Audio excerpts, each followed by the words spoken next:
All right, everyone, we're going to go ahead and get started. Without further ado, welcome to the 3 ways to scale your sales team from 0 to 100 million ARR, presented by WalkMe and Gong. I'm going to go ahead and start my video to share my face and give some proper introductions to everyone that we have on the call here. First and foremost, my name's Marie, and I'm going to be the moderator today. I'm a senior marketing manager here at WalkMe, which pioneered the digital adoption platform, DAP for short, which is a guidance automation tool to improve the user experience, both for employees and customers alike on technology. So when I'm not singing the praises of WalkMe to the world, I'm actually singing at an open mic night that I host every month. Just wanted to give you that fun fact to give a little personal info about myself.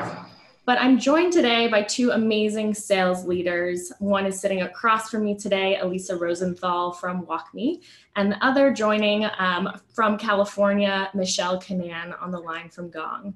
So thanks so much for joining us today. If you would, Aliisa, kick us off and give us a little introduction of yourself, we would love that.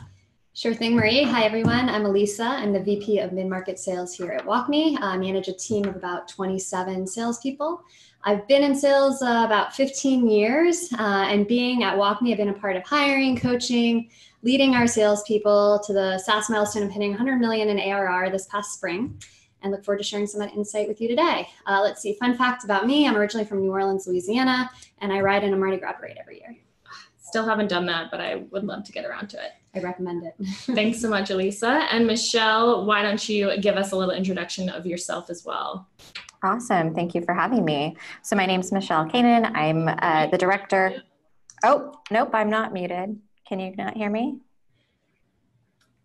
Uh-oh. I'm not muted.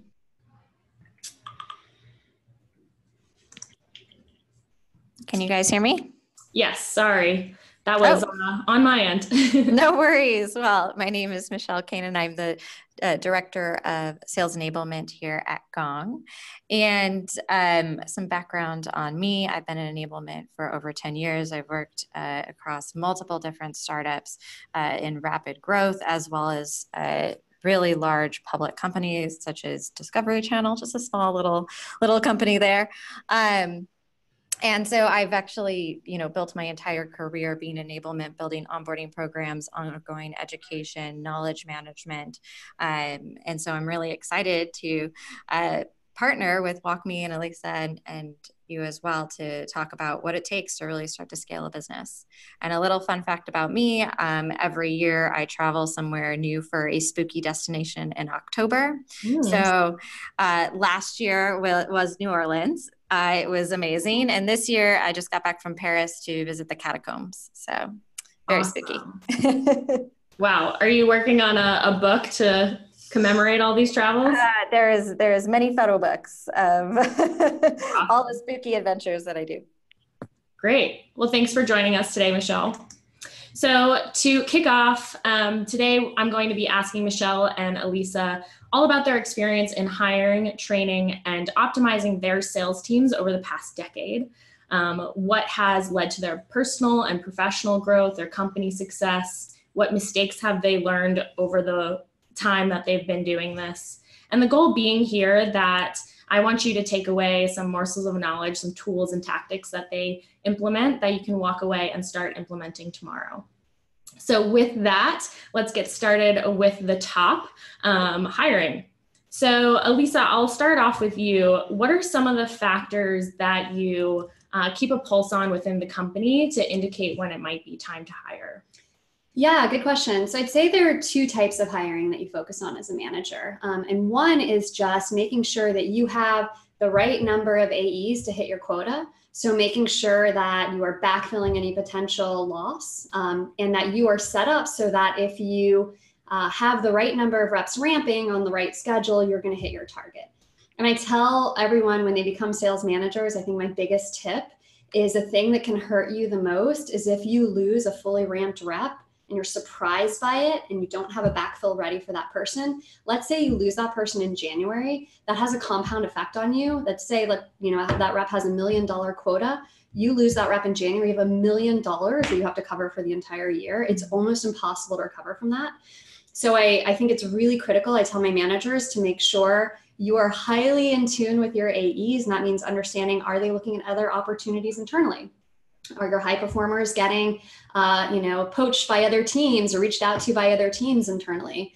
Are people on your team maybe looking to leave the organization? What risks do you have? And get ahead of it so that you've got a pipeline and you're ready to backfill any potential people who leave. The other side, the flip side of it, is expansion, right? When is it time to grow your team? And I think the obvious answer here is when they're highly performing. And for most organizations, that's when your AEs are hitting between 70 to 80% of their target every quarter. If you're consistently doing that, it's probably time to lean in, hire more, and provided you can maintain the same or increase productivity, then it allows you to increase the quota that you're bringing in, increase your targets. Awesome. Great insight. So not only forecasting, but also predicting what's coming next within your company. And I think the good point there is poaching, especially you run our mid-market sales team here. So there's just that natural factor of people moving upwards within the company and being prepared for that. Exactly. Awesome. So Michelle, the next question I have here, I think you'd be a great fit for. What strategies do you personally use within the interview process to find good salespeople, and what type of things are you specifically looking for, or maybe not looking for, and the tactics that you use to highlight those areas? Yeah, definitely. I mean, when you're at a really high growth company, you spend the majority of your time interviewing. Yep. So you're always trying to understand, what makes a really good rep? How do you identify them? And something that we've kind of started to recognize as we go through that process is not always are the people that are really loud or more showy in their interview process make better reps. More often than not, it's actually the people that tend to be a little bit more reserved and quiet that end up performing better. And I think that's something that we've started to kind of tune into. And we ask them questions such as, like, tell me about a time and a deal that you worked really, really hard on, but you still lost. Like what was that battle that you went into and it just still didn't work out? Like, I'm looking for things like grit and tenacity and methodology, and coachability. So oftentimes we'll focus on that. We'll also ask questions in really rapid fire about what their previous quotas was and how they got there. Reps that are high performers and really truly did hit those numbers will be able to respond very, very quickly. They won't have to do any calculations in their head. And as a hiring manager, you're able to kind of gut check pretty quickly whether or not those goals were real and attainable and if they're actually able to hit them. So those are two big pieces that I really look for. We also make sure that we do some sort of coachability session. So, them giving a presentation or a pitch and then taking some time to actually provide feedback and seeing not just how coachable that they are, but kind of the following questions around how would they implement that feedback in the future. So it's one thing to be coachable, right? Or to be able to take feedback. It's another to actually implement it for the future. Definitely. I liked something that you said there. I think oftentimes when you're looking to hire a salesperson, if someone can sell you on themselves, you automatically think that they're going to be a great salesperson, but they might be good at that first impression, but how do they handle, are they coachable? How do they handle objective handling and problem solving? And you might not necessarily see that in the flashy first impression. Yeah, absolutely. Great. Aliisa, did you have any additions to share there?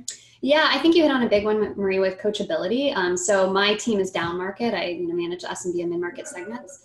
And so for me, I don't necessarily need someone who's got, a decade of sales experience and knows all the tips and tricks, but I do really need humility and a coachability. So one way I test for that in my interviews is I give feedback. So I do a a role play or performance. And then, and this tends to surprise a lot of people who I co-interview with, but at the end of the session, and I'll say up front, by the way, at the end of this, I will be giving you feedback just to prepare you. At the end of the interview, the first thing I ask is, how do you think that you did? And I'm looking for a little bit of self-introspection. I'm not looking for someone to say I nailed it. I'm looking for a little bit of, I think I could have answered this differently, or when you asked this, I should have followed up with another question before jumping straight into the answer. Just some self-awareness and ability to be somewhat critical of your own demeanor. And then the other thing I do is I provide critical feedback. And I'll provide feedback in both ways. Here's what I thought you did really well, and here's some areas that I think you can improve on. And a good rep is extremely grateful for it. And I get that in interviews where you say, wow, thank you so much for that feedback. I've gotten emails. I really appreciate that. No one's told me that before. I think you're spot on. That to me is a really good sign versus someone who gets defensive. And it happens, right? You say, I would have, when I asked you what the price is and you came out with a number right away, I would have, coached it with a lot more questioning. I would have held off on pricing, and you might get some defensiveness there as an example. And to me, that's a red flag that this person is not super coachable. It's not a great fit for my team. I imagine then you respect people who ask for a minute to kind of gather themselves and think about what their answer is, rather than just gut reacting, thinking that, well, I have to say something. So I just. Definitely. Yeah. And I mean, the best thing you can do when asked a question is respond to the question. So I really, I applaud, AEs when they're going through the interview process and we throw difficult questions at them. They can pause, they think, they ask clarifying questions before they just jump right in with an answer. Mm-hmm.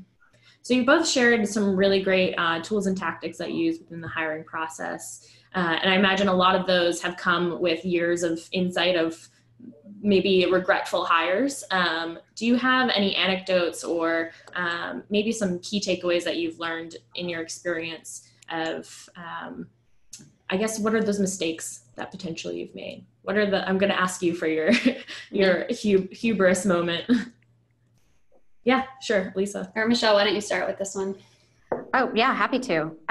When I think about the hiring mistakes, it really comes back to kind of a feedback loop. Right. So most oftentimes we go through the process of hiring and we just are trying to get people in the door. And then we don't really stop to take a look at the data of how to influence our hiring profiles. And what I mean by that is there's actually these 3 key pivotal moments that you should be collecting information from. And these kind of serve as gates to identifying a poor hire. I think everybody would agree that it's incredibly important that you don't keep somebody on the books for much longer if they're not going to be performing, right? As a salesperson, everybody's got to be hitting their ramp and performing. And so being able to identify those poor hires is really important. So the 3 kind of stops are, you go through the hiring process, you've got probably a lot, if you're hiring at the growth and pace that a lot of companies are to hit that 100 million, means that you have a lot of people that are doing the hiring that are not great at hiring. They're not great at doing the interviews. And it's a skill set that takes a long time to refine and learn from. So knowing that your hiring managers may not be the best interviewers, you're automatically going to get some people trickling through that maybe aren't the best fit. So I think a mistake that people make is they make their onboarding program too easy, or they don't have one.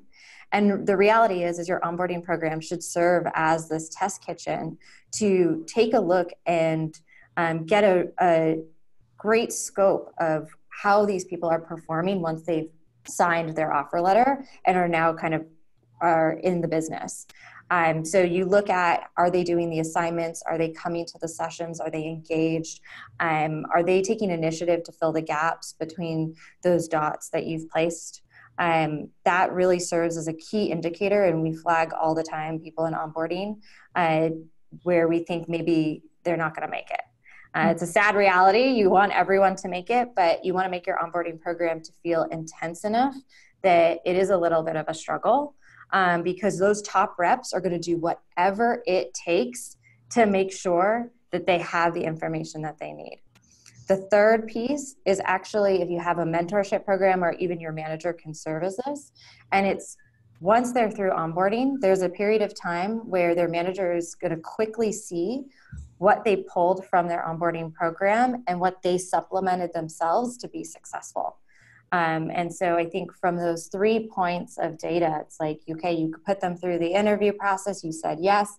How did they really truly perform once they were in the weeds in onboarding? And then what does that short period look like after onboarding that a manager or a mentor could assess to decide and highlight maybe some key flags as to whether or not that's a good person to hire or continue on with.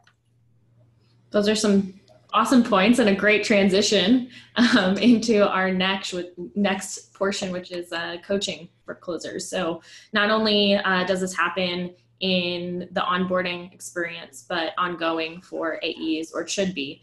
I did some research beforehand, and actually it's pretty predominant and probably a common sense fact, but 89% of reps said that if a company is going to train, develop, and help advance them in their careers, not only within their function within the organization, they're significantly less likely to leave that company. So iron sharpens iron, and how do we create that culture of developing talent throughout a account executive's life cycle? So Michelle, you pointed out a couple great points within onboarding at Gong. Aliisa, is there anything that really stands out about the way that you onboard your AEs to maybe quickly identify a good or bad fit, or connect them with maybe more senior AEs to be able to cultivate that iron sharpening iron culture? Yeah, and I quickly just want to hit on the last point. We were talking about just avoiding hiring mistakes. Mm-hmm. And one thing that I have found over the years is that doing the reference checks yourself is really important. A lot of people, I think, outsource that to recruiting, or they skip over that step. But I found that to be a very critical component of hiring. And my favorite question to ask when doing a reference check is at the end, just say, is there anything else I should know about this candidate? And you would be shocked at the things I have been told in the 11th hour after a glowing review about the person that I'm about to pull the trigger on that has actually changed my mind on moving forward with the candidate. And I've learned that the hard way. So don't skip the reference checks would be my biggest piece of advice for avoiding hiring mistakes. In terms of coaching, on the onboarding, it's funny, the company I worked at before WalkMe, back in the day, a company called Mixpanel in San Francisco, we had the most aggressive form of this. We basically had a 2-week training program where you had to sit in customer support and answer all the tickets, and it was not everybody passed it. It was really hard, and we maybe took it to an extreme there, but it was a really interesting lesson on, for us, it's if you are willing to jump in the support queue, and Mixpanel is super technical, and answer these questions, you are the right stuff for Mixpanel, and their culture was very technical. I think at WalkMe, the parallel is we have you jump right into the product. We have you, learning almost from day one how to demo, and the people that really are successful here are the ones who can, take control of their own destiny, really teach themselves, be proactive, reach out to people, take advantage of the buddy system and the mentor system. And that's really what I look for in the onboarding process. Is this person, proactive and independent, or are they really just going through the motions and doing the bare minimum? Mm-hmm. And I think my second point just on coaching is that, some advice I got early in my career when I first became a manager was that, feedback is criticism. Feedback is for you, the manager. It makes you feel good because you're giving feedback. Coaching is instructional. Coaching helps your AE. Coaching provides them with a framework. And so it's really challenging, I think, to avoid this feedback and the negative feedback, and instead to focus on how can I coach you to be a better AE. And that is a really big part for me of working with AEs, of working with my managers, is coaching has to be mutual and it has to be agreed upon. So instead, as an example, feedback is just, I don't think you did a great job on that call. You should have done X and Y, or you could have done this better. And it's very one-sided. Coaching is a conversation where, how do you think that you did? How do you think that call went? What do you think we could have done differently? Do you think if you had asked this, that maybe would have moved the conversation here? What else could we have done? And it's working together on a mutual plan to make the AE more successful. Awesome. So with that, outside of onboarding, and maybe you use these techniques within onboarding as well, what are some of the key coaching techniques that you do use? Yeah, and I think I give a little shout out to the fellow company on the phone here, to Gong. What I found is really great about Gong is that you can tell somebody until you're blue in the face, you're doing too much talking on this call, you need to ask more questions. But if you can show them data, it often is very compelling. So I love, I'll show them the Gong stats and say, here's your, here's the percentage of time you're speaking, in relation to the rest of the team. So that, the benchmark here is, that you are speaking, 60% of the time and you're speaking 80% of the time, and here's the rest of the team. And you can show them that data. And I've seen AE's, eyes open wide, and they're like, oh my God, this is very compelling. Okay. All right. I'm bought in. Let's change this. So it's, I love being able to show data and show examples as part of coaching. Because you do, again, you need the buy-in. You cannot it's not a one-sided thing to coach somebody. You need someone bought in and engaged and on board to change their behavior. I would agree with that. And just to add a little bit, I would say that something that's so important when you are coaching is to have an example of what good looks like, right? It's really, really hard to say you're not doing this the way that you should be, or how do you think you should do it? If they've never been able to actually see what really good looks like. And so something that I do love that we implement into our onboarding, all of our ongoing training to up-level our reps, is to grab those great calls, to grab those great, moments, to use as examples and actually put them out to the team and say, hey, we're going to do a call review. What does this look like? What are some ways that we could have done that differently? And when we have our reps bring those calls into a call review, it's not meant to be scary. It's meant to hear from your peers, hear from managers, get new ideas. And oftentimes we record even those sessions, and we use those sessions to then train our new hires so that they can hear what the part of the call was, what the feedback was from the team, and the coaching advice from the managers as well, so that they don't make those same mistakes in the future. Yeah. I think any company that's scaling, obviously are putting new tactics and maybe putting in new departments, new programs, and having benchmarks to understand how you're performing and what you should be changing is pivotal for any person, program, department. I think within Gong, correct me if I'm wrong, but something that's really cool about it is you are collecting these industry benchmarks. So not only can a sales leader like Aliisa go to her team and pinpoint a great call from one of her account executives and show it to the rest, but you also have the ability to look at the industry benchmarks and say, okay, you guys are talking too much, or you're not allowing the customer on the line to get a word in, or what have you, based off of what other companies are doing. Yeah, absolutely, right? Being able to look at all of those stats. And I think it doesn't just stop there. It's so much of what we are coaching to is typically off of initiatives that the company is trying to accomplish. So it could be new messaging, it could be new pricing, it could be a new product rollout, right? So much of that is a salesperson being able to properly articulate those value propositions. And so what, Gong does a great job of is being able to give that visibility to frontline managers and say, listen, this is what your top reps are talking about versus your bottom reps, or here's the tracker for this new pricing initiative. How come only 20% of your reps are even talking about it, right? So I think it's beyond even just the who's talking or how much they're talking. It's even more of like from a strong strategic standpoint of your company.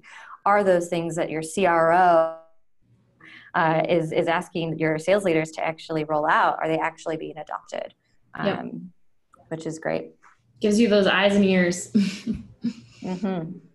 So I think intrinsically there's a competitive nature within salespeople, whether it's with themselves or with team members. But I think there's also something to be said of being a part of a team and having a team quota that you're all moving towards. How do you both incentivize your team members to attain their own quota, but also foster a sense of teamwork whether it's within your enablement or within your coaching. Let's start with you, Aliisa, on that. Sure, yeah, and I'm really big on this one. I think it's really easy for sales forces and sales teams to feel very competitive. And it's really critical to me that we feel like one team, even not just on, the SMB team and the mid-market team, but as the entire organization, that we feel like we're one team, cross-functionally, cross-segment. So there are a lot of things that I do. I think, I got this advice, and it really had a big impact on me, which is your team is not the people that report into you, but the rest of the leadership team. And I do take that very seriously and work very collaboratively with my peers on enterprise and strategic. And we all have a really good relationship and work really hard to make sure we're each treating each team fairly and everybody feels, like they have a seat at the table and that there's not any real competition between segments. And then within my own segment, my own teams, there's a lot that little things I like to do that I think go a long way. Team spiffs, which I know sound trivial, but they have a really big impact. So instead of saying, hey, the first AE to close a deal gets a few $100, it's, hey, if everyone closes a deal this week, we're all going out to dinner on Friday night, right? And getting everyone excited and then having a prize that is a team building activity. I'm really big on those things. And the second thing is communication. I know this again sounds trivial, but my team loves it. We use Slack here, and I have a Slack channel for my team where I'm always communicating and celebrating. And in the title of the Slack channel, I put, here's our attainment to goal, and I update it every time a deal closes. So we all feel bought in and we're all marching towards the same goal, which you'd be shocked in many sales organizations if you ask the average AE, do you even know what the team's goal is? Do you even know what the company's goal is? They don't. Which I know it sounds surprising, but it's you see that everywhere. And so it's really important to me that everyone is aligned. Here's our team's goal. Here's the company's goal. Here's our attainment. Here's what we're all marching towards. Yeah. I would add too that it really comes down to hiring for the right people, because there are some people that they're just not interested and they're lone wolves, and they're great salespeople in the sense that they will close a ton of business, but you're really looking for people that are going to be team players. And from the enablement perspective, it's fairly clear when we have people go above and beyond in their role, not only hitting their number, but they want to take on additional projects to help the team because they want to evangelize that knowledge that they have and their success to share with others. So I definitely think hiring for that, and then also properly aligning incentives. Right, your salespeople, I think, Aliisa, you brought up spiffs. I think that's great, right? You want to make sure that the incentives are aligned. But in addition to that, when it comes to promotions, having the company that's really focused on not just the bucket of you hit your number, but what were you contributing to the culture? What were you contributing to the team? How are you being a positive influence to others is really, really important to build into the fabric of your company. Awesome. Well, going off of positivity, kind of the opposite of that is negativity or bringing down the team morale. So, Michelle, has there ever been an example that you can think of a factor or a person that brought down the team morale, and how do you try to avoid that moving forward? Yeah, I think there's always some sort of negative Nancy that kind of just is a detractor. And it can be in anything, right? It could be when, for example, you roll out a new technology and change is really hard, and some people buy into it very quickly, and then you have some people that just are holdouts. And I think from my perspective, I try and identify those people quite early on, and I try to bring them in to be part of the pilot or to talk to them ahead of time of like, hey, I know that this is going to be a little bit uncomfortable or a little bit scary. Like, can I ask of you to kind of maybe take a leadership role here and lead the team in this adoption? In other ways, sometimes they're just like, they have really, really bad habits. And I think it's up to the leadership to determine whether or not they're going to accept that type of behavior. So if you have a rep that consistently, is hitting their number, but doesn't show up for meetings, doesn't contribute, isn't bringing their calls to deal reviews to share, that's something that is a huge red flag. And I certainly would not be promoting that person in terms of kind of like future opportunities, if that's the case. Yeah. Anything to add there, Aliisa? Yeah, I mean, this is, I think Michelle said it well when she said there's always going to be a detractor. I'm pretty allergic to that personally. Like if you ask me what's the, most punishable offense to me, I'm more tolerant of missing your number than I am of poisoning and being a toxic presence on the team. I just really have a low tolerance for it. So for me, it's, find those people, have a serious conversation. Do you want to be here? And, if people say, yes, I do want to be here, I need to see a real turnaround in behavior. And if not, for me, that is an offense we're putting on an improvement plan, just the same way missing a target is. Mm-hmm. Yeah. Right. So moving on to our next section, optimizing for success. This kind of goes back into our discussion about how do you create a team environment or a cultivation of all going towards the same goal. I think that's something that really prevents burnout when you're collectively in it to win it together. On an individual level, how do you set quotas or comp structures so that it's equally motivating and challenging, but you don't get to the end of the quarter and start the new quarter feeling like you're out of breath and have to do it again? And maybe that's just part of the nature. But I also feel like I've heard of other companies kind of setting weekly or monthly quota goals, or maybe starting certain activities earlier in the quarter. How about you, Michelle? What are some of the tactics that you use to avoid burnout in this way? Yeah, some of our operating principles here at Gong, one of them rings really true in this sense, which is it's really important to enjoy the ride.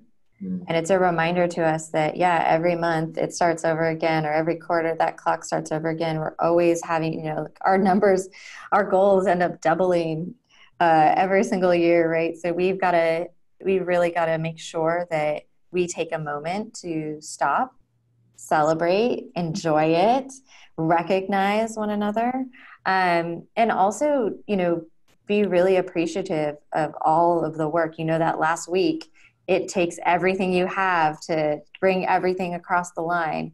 And so just making sure that we pause and take some time to celebrate together, I think, is a big one. Just 2 days ago, you celebrated with your Celebrate conference, right? Yes, exactly. I'm sure that's a huge accomplishment for Gong and a moment to be able to say, look back and see what you did and enjoy the success.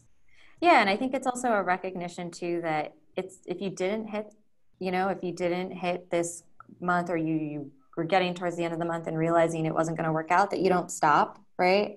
I think people get really down on themselves, and what ends up happening is typically if they keep going, if you're a manager and you recognize somebody's starting to slow down, talking with them and keeping their morale up means that the next month usually they'll over deliver because all of that stuff pushed. So just being really mindful of that. And I think having a good ratio of manager to rep is really key, because managers can then have the bandwidth and mind space to tap into reps that kind of are on the brink of burnout.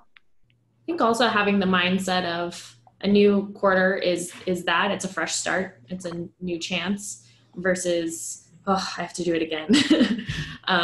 So I think continuously talking to your reps and touting that glass half full mentality is important.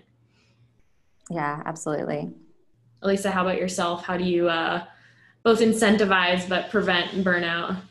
Yeah, I'd say this is a challenge because at the end of the day, we are a sales organization and we do have a number to hit. Mm-hmm. So there is some inevitability to feeling the repetition of starting over again.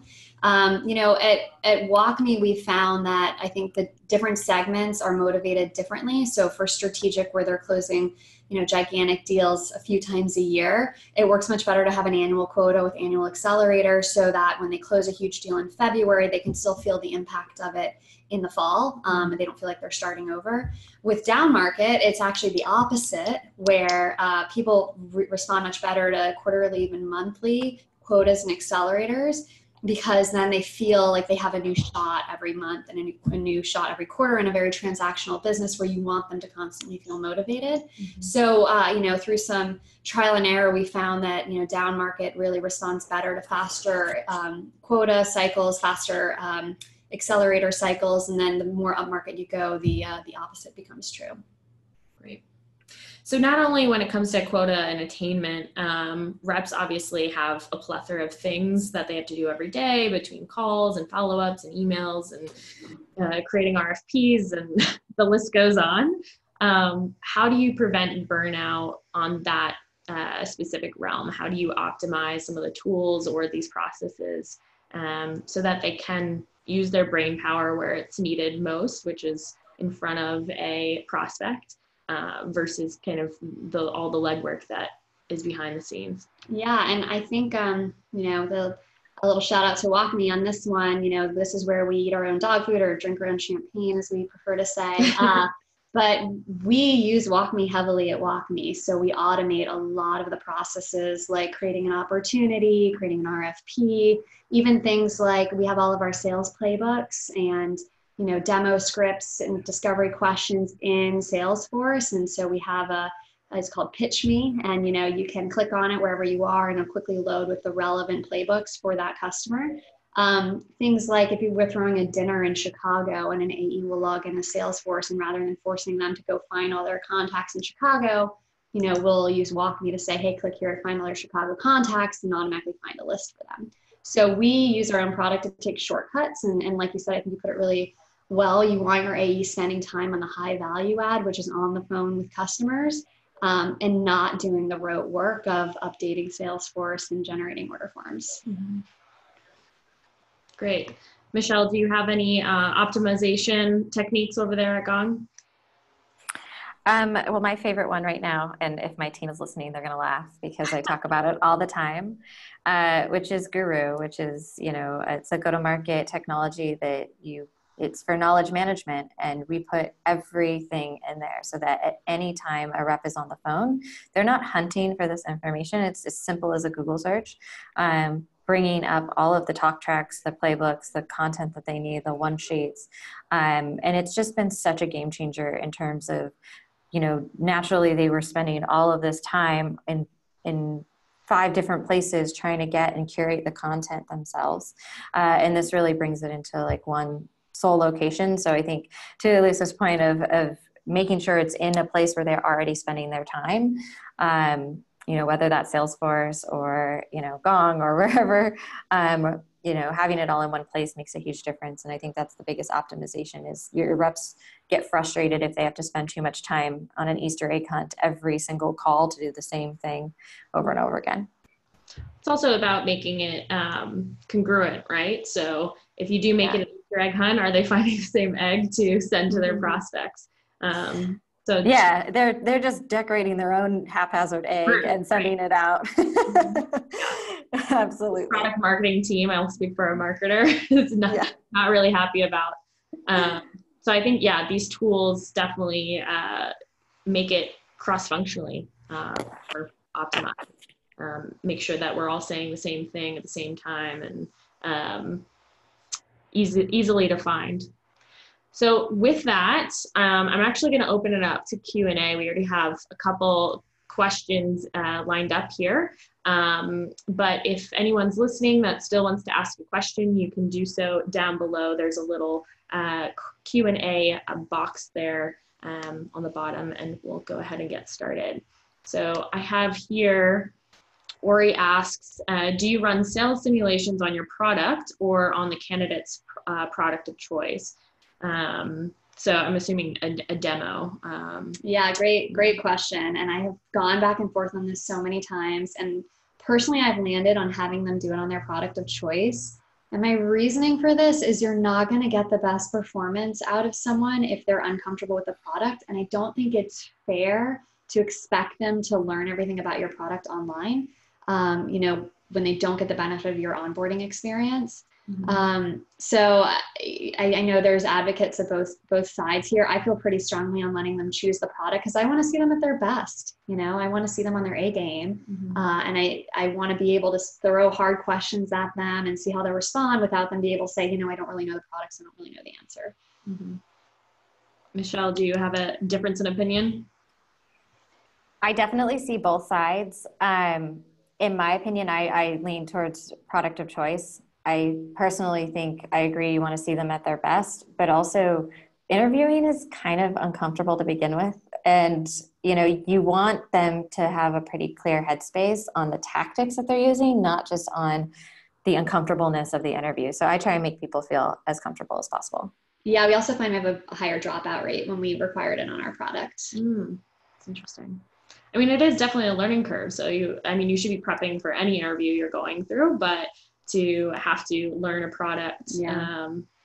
You want it to be hard, but you don't want it to be so hard that people are dropping out of your process. I also feel like we already know everything about our own products, right? Come in, I have to use this time anyways. Like, teach me something new. I want to see something different. And if I learn something and it takes something away that's different than I wasn't thinking, like, awesome. It's a good point. Time well spent. Aaron asks, on the point of reps getting defensive after receiving feedback, how do you differentiate a negatively defensive rep from more of a challenger type rep who's genuinely curious and wants to discuss the merits of that feedback? That's a great question. The challenger method is an interesting one to me. It can be extremely effective, but I also think it can be offensive, or it can rub people the wrong way if not used in the right way. So it's a method I'm very cautious about. So I would say in general, people sort of question my feedback. I'm okay with a question that's in the line of interesting feedback. What do you think about XYZ? And is a little bit more, let's talk about this together, versus, I'm going to disagree with you and I'm going to say XYZ. It might be a challenger style, and I appreciate that.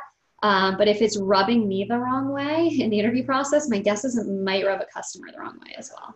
That's an interesting question. Yeah, I actually feel like viscerally, not to this question, but just the thought of somebody being really challenger-esque in the interview process. I think there's a time and a place, and the nuance of using something like challenger is being really hyper aware of the time and place of when to use it. And that's why it's used wrong so often. When you're receiving feedback, it's really a moment for you to take it in, and then you get to decide whether or not it's just input, right? So you get to decide whether or not you take action on it. You can internalize it, you can kick it out. But what you can't do is negate the person's opinion, right? Like, it's just input. So I would be really concerned if I gave somebody feedback and they wanted to fight me tooth and nail or like challenge me on it. I'd be like, hey, you can take it or leave it, right? It's what you do with it versus us arguing or getting to a different conclusion. Yep. So the next one, we have quite a few, so I'm just going to continue on here.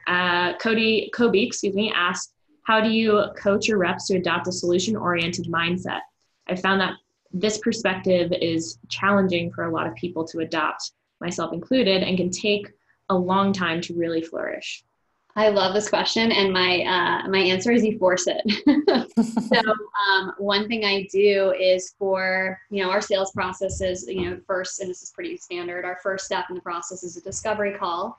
And we actually have a slide that you need to fill out live with the customer that has all the questions we need answers. What's the challenge you're trying to solve? How are you solving it today? What is the alternative?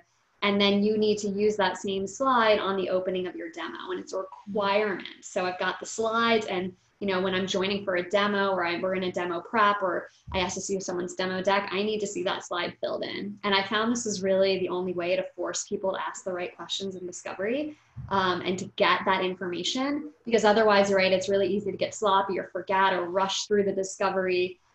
I mean, when I first joined WalkMe, actually, we were not even really doing discovery.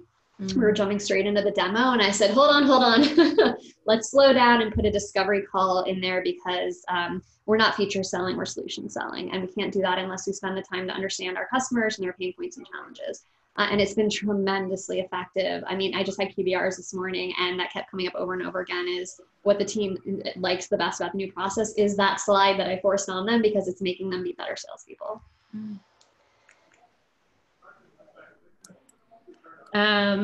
So Ganga, I think, sorry if I'm mispronouncing your name. How do you go about assigning quotas to AEs? Do you have a thumb rule? I mean, industry standard is 5 to 6x of compensation. So if they're making 200K OTE, they have $1 million quota. And that's like the Kleiner-Perkins model. I think most sales orgs use that.